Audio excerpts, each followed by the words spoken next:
este video voy a mencionar algunas de las características generales acerca de la educación de nuestro país entre los años 1810 a 1850 aproximadamente. Para esto es prudente que nos vayamos años atrás. En 1808 comienza la independencia de los países de América que dependían de España. El 19 de marzo de 1808 se produce un motín que estaba encabezado por Napoleón Bonaparte para sacarle el poder a Fernando VII. Es ahí cuando lo arrestan a Fernando VII y lo dejan encarcelado en un palacio en París. Podemos decir entonces que aquí comienza la etapa criolla, que va desde 1808 hasta 1880. Entonces en este año se produce la primera fase de la independencia, el motín contra Fernando VII,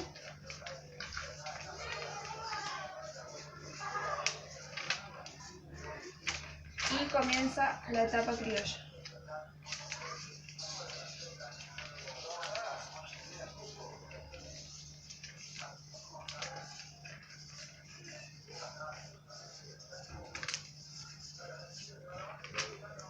Exigen al virrey la convocatoria de un cabildo abierto. Después de charlas y charlas, el 25 de mayo se forma la primera junta de gobierno. Después de la revolución que ya todos conocemos, no ocurrió un cambio muy drástico e inmediato en la educación.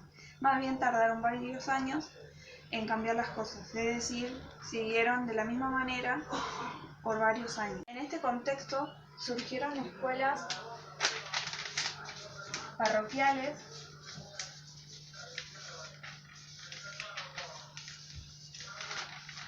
de medicina,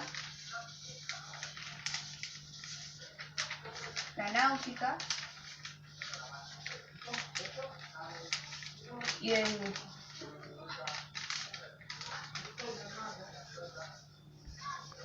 En 1812 surgen orientaciones ideológicas. Es cuando piden al cabildo que se cante un himno nacional que sea sencillo y que contemple las cuestiones culturales del momento. Al no existir uno en común para que se repitan todas las instituciones, se crea el himno nacional,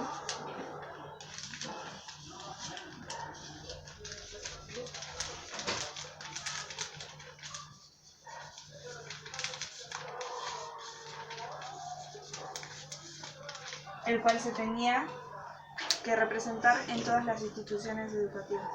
En la revolución ciertas cuestiones fueron adoptadas. El castigo físico, por ejemplo, pasó a ser repudiado y en 1813 fue por decreto prohibido. Los maestros que no querían cumplir con este decreto se los separaba del cargo, aunque la mayoría hizo caso omiso y siguió actuando de la misma manera. Entonces,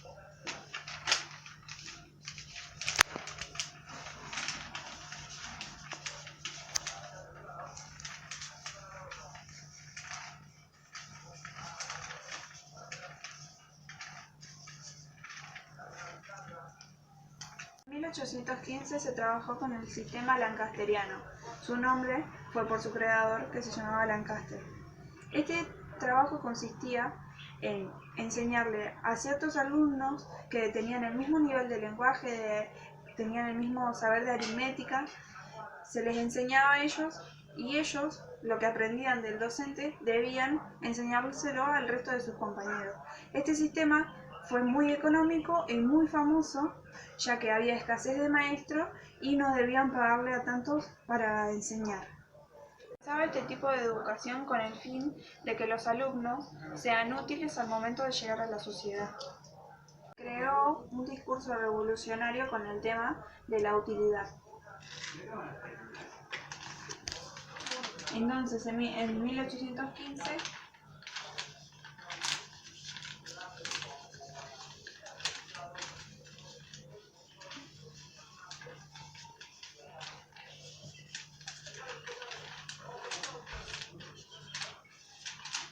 en 1820 se elige a Martín Rodríguez como gobernador y a Bernardino Rivadavia como ministro.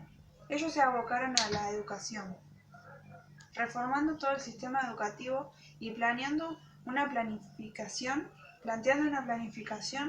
especial para las instituciones educativas. La universidad fue la directora de todas las instituciones públicas de Buenos Aires.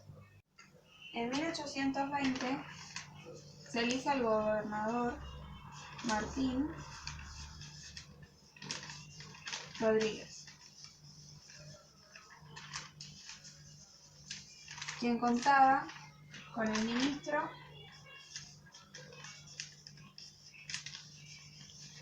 Bernardino Rivadavia.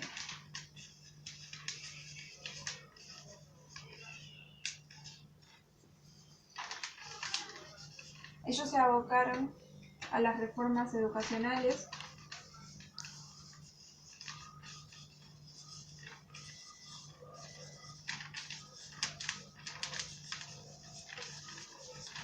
y plantaron un papel importante para la mujer en la institución.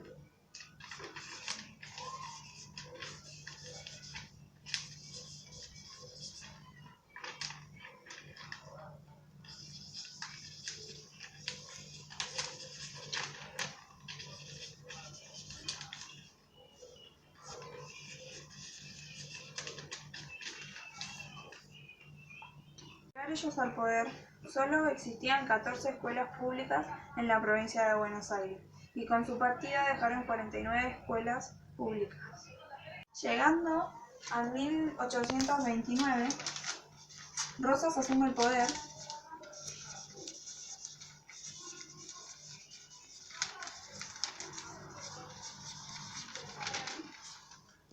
y crea una dura censura a los libros que se podían leer. Además de la censura de los libros, tenía una dura censura hacia la prensa.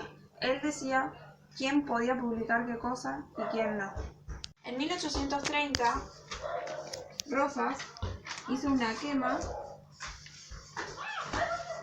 de muchísimos libros que estaban prohibidos para él, con el lema de religión o muerte.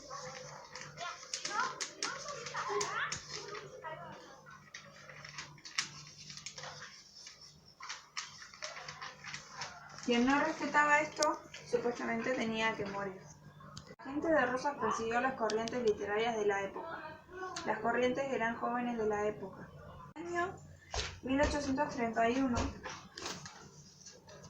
Rosas dijo que se tenía que crear una homogenización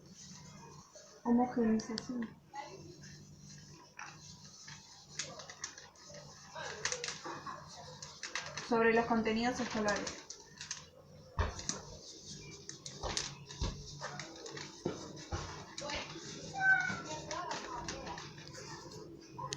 Se exigió a los docentes de la época que firmaran un convenio que ellos apoyaban al gobierno, y si no lo firmaban se los corría de su puesto de trabajo.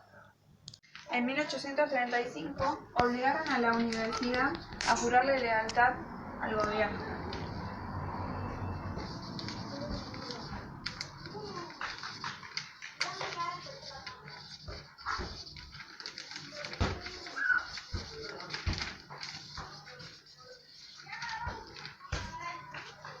En 1836 era una obligación que antes de expedir un título se firmara, un policía firmara que esta persona tenía buena conducta. Si por algún motivo el policía decía que no tenía buena conducta, no se le podía dar el título a esta persona.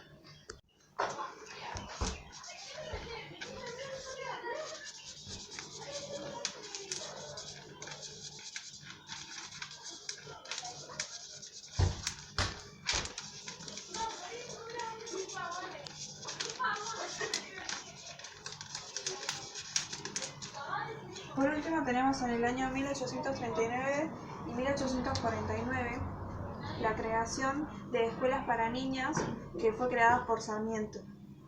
A partir de estas cuestiones, las escuelas públicas comenzaron a cobrar aranceles a sus alumnos y quienes no podían pagarla se los corría de la escuela y no podían ingresar.